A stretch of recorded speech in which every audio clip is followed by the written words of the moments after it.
जिन लोगों को हम पूर्वज कहते हैं, ज़रूरी नहीं कि वो यहाँ वहाँ भटक रहे हों और पेड़ों पर झूल रहे हों, पर वो आपके अंदर जीते हैं। मुर्दों को कम मत समझिएगा, वो आपके माध्यम से जीने की कोशिश करेंगे।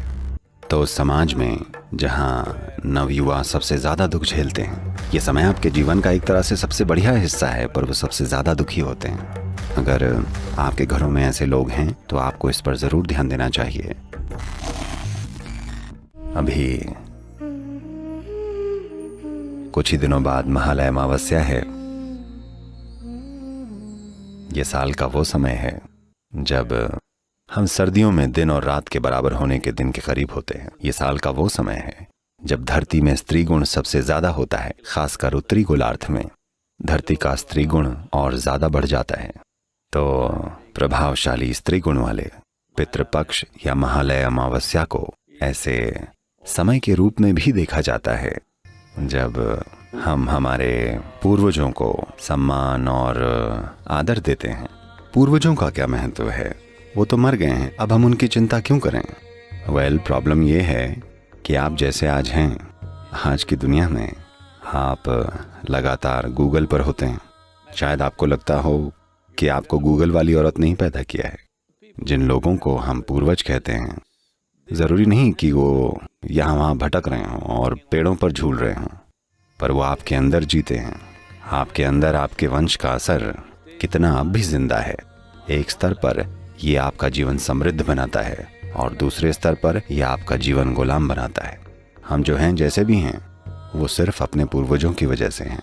उन्होंने जो सीखा, वो जो जानते थे, उनके हुनर, उनकी तकनीकें, उनके जीवन की समझ, हमने जाने या अनजाने में ये चीज़ें अपने अंदर उतारी हैं, हम सभी ने। साथ ही साथ अगर आप उन्हें अपने भीतर बहुत ज़्यादा मजबूती से जीने देंगे तो आपका अपना जीवन अपना नहीं होगा, क्योंकि तब मुर्दों को कम मत समझिएगा, वो आपके माध्यम से जीने की कोशिश करेंगे। इसीलिए इतनी सावधानी बरती गई है। किसी एक संस्कृति में नहीं, दुनिया भर की सभी संस्कृतियों में लोगों के मरने पर कुछ चीज़ें की जाती थीं ताकि वो आपके ज़रिए जीने की बहुत शक्तिशाली कोशिश न करें। क्योंकि अगर वो आपके ज़रिए बहुत मजबूती से जिए तो आपका जीवन बर्बाद होगा, यानी कि आप एक फ्रेश जीवन नहीं होंगे। आप एक तरह से पुराने जीवन की एक कार्बन कॉपी होंगे। जिस तरीके से आप बैठते हैं और खड़े होते हैं, शायद आप इसे अपनी ज़िंदगी की शुरुआत में न समझ पाएं। जब आप 18-20 साल के थे तो आपने सोचा था कि आप पक्का अपने पिता या माँ जैसे नहीं बनेंगे। आप वैसे बिल्कुल भी नहीं बनना चाहते थे। आप समझे, मैं आज़ाद ख्यालात वालों की बातें कर रहा हूँ। लेकिन जब आप 45 के होते हैं तो आप उन्हीं की तरह बैठते हैं, खड़े होते हैं और बातें करते हैं, है ना। अनजाने में आपका शरीर उन्हीं की तरह चलता है। So every culture always took care to distance themselves from the dead in so many different ways. इसलिए हर संस्कृति ने हमेशा कितने ही अलग अलग तरीकों से खुद को मृतकों से दूर रखने का ध्यान रखा है। भारत में हमने विस्तृत तरीके विकसित किए। एक समय चुना जब हम इस दिशा में ज्यादा से ज्यादा चीजें कर सकते हैं ताकि साल दर साल हम ज्यादा से ज्यादा दूरी बना सकें। तो ये वर्ष का वो समय है जिसे पितृपक्ष कहा जाता है, यानी कि ये पूर्वजों की देखभाल करने का समय है। शायद आप उन्हें जानते हों, शायद न जानते हों। आमतौर पर 12 पीढ़ियों तक पूर्वजों की देखभाल की जाती है ताकि वो आपके माध्यम से जीने की कोशिश न करें। आप उनके वंश से दूरी बनाते हैं ताकि ये जीव एक नई जीवन की तरह खुद को व्यवस्थित करते हुए जीवन जिए, खुद को एक नई संभावना बनाए और बस अतीत का दोहराव न बन जाए। तो अभी इस समय हम महालय या पितृ अमावस्या के दौरान योग केंद्र में हैं। मुझे लगता है कि 20 से 25 हज़ार लोग अपने पूर्वजों से दूरी बनाने के लिए ज़रूरी प्रक्रियाएं करेंगे। शायद वो बहुत पहले ही मर चुके हों। हम कैसे मृतकों को संभालते हैं, इसका हमारे जीवन में बहुत महत्व होता है। मैंने ये पहले भी कहा है और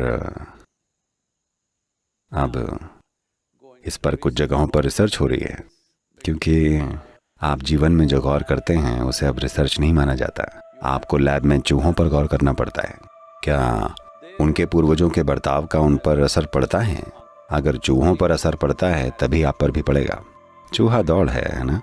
खैर, उनमें भी ये चीज़ देखी गई है कि एक प्रयोग है जो मुझे लगता है एमरी विश्वविद्यालय में हुआ था, अगर मैं सही हूँ, या शायद विश्वविद्यालय का नाम मैं भूल गया हूँ, पर निश्चित रूप से एक प्रमुख अमेरिकी विश्वविद्यालय है। उन्होंने ये एक छोटा सा प्रयोग किया जहाँ चूहों के एक झुंड को एक बढ़िया चेरी ब्लॉसम की खुशबू वाला पनीर दिया गया। पहले दिन वो उसे चट कर गए। अगले दिन जब वो खाने आए, जब उन्होंने पनीर को कुतरा, उन्हें बिजली का झटका लगा। आप इंसानों को तो जानते ही हैं। और बार बार कुछ दिनों तक उन्होंने ऐसा किया। जब भी चूहे इस चेरी ब्लॉसम की खुशबू वाले पनीर को कुतरते, उन्हें झटका लगता। चूहों की अगली 7 पीढ़ियों तक चूहे चेरी ब्लॉसम की खुशबू से भी दूर रहने लगे। उन्होंने सबक सीख लिया था, मैं बता रहा हूँ। और ये पीढ़ियाँ एक साथ नहीं रहती थीं। मान लीजिए वो स्कूल में सीख रहे हो तो उन्हें अलग अलग कर दिया गया था। तो वो जहाँ कहीं भी थे, 7 पीढ़ियों तक उनकी सीख बनी रही। केवल 8वीं पीढ़ी में ही ये समझ गायब होने लगी। तो चूहों के साथ ऐसा होता है तो आपके साथ भी ऐसा होता होगा। मेरा मतलब, मैं आंकड़ों के हिसाब से बोल रहा हूँ, पर हम जानते हैं कि ये हमेशा से हमारे लिए सच बात है। पॉजिटिव और नेगेटिव चीज़ें दोनों हमारे लिए सच हैं। पॉजिटिव और नेगेटिव दोनों चीज़ें अगर ये आपके जीवन पर बहुत मजबूत असर डालें तो वो एक नेगेटिव असर बन जाती हैं, चाहे वो एक पॉजिटिव चीज़ ही हो।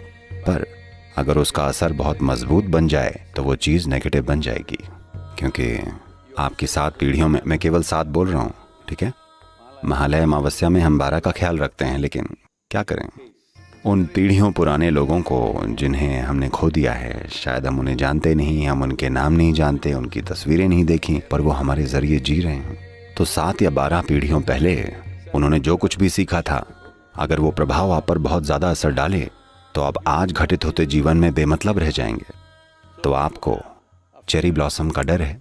आज शायद इस डर का कोई मतलब ना हो, पर ये याद आप में बनी रहती है। तो जानकारियों का ये जटिल जाल, जिसे हम आज वंश की सूचना, कर्म संबंधी सूचना, प्राणिक जानकारी, कई चीज़ें कहते हैं, जो जानकारी के एक नेटवर्क के रूप में तैयार हुई है। ये जानकारी हमारे जीवन में कई अलग अलग तरीकों से काम कर रही है। इनमें से कुछ चीज़ों पर आधुनिक वैज्ञानिक रिसर्च हो चुकी है और नतीजों तक पहुंचा जा चुका है। बहुत सारे लोग ये जानते हैं कि ये चीज़ें उस दिशा में बढ़ रही हैं, लेकिन आप जानते हैं नतीजे देने के लिए पैसे ज़रूरी हैं, इसलिए ये काम रुका हुआ है। पर हम जानते हैं कि इसका असर होता है, खासकर उस समाज में जहां मृतकों की ठीक से देखभाल नहीं की जाती। उन समाजों में सबसे ज़्यादा असुरक्षित होते हैं नवयुवा लोग।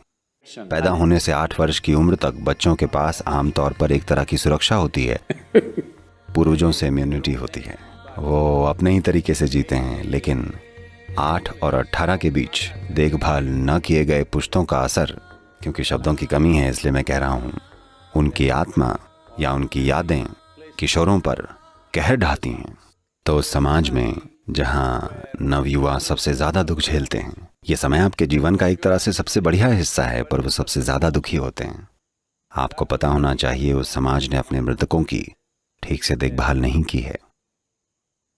तो ये साल का ऐसा समय है जब हमने चाहे अतीत में कुछ न भी किया हो, फिर भी हर कोई अपने मुर्दा पूर्वजों के बारे में कुछ करने की कोशिश करता है, ताकि हमारे जीवन पर उनका असर सीमित रहे।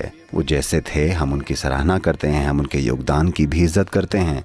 हमारे पास ऐसा शरीर है, ऐसा दिमाग है, ऐसी सीखें हैं, ऐसा जो कुछ भी है, हर चीज़ में उनकी भूमिका है। हम इसकी सराहना करते हैं, पर साथ ही हम चाहते हैं कि वो हमसे थोड़ा दूर रहें, ताकि हम अपनी ज़िंदगी खुद जी सकें।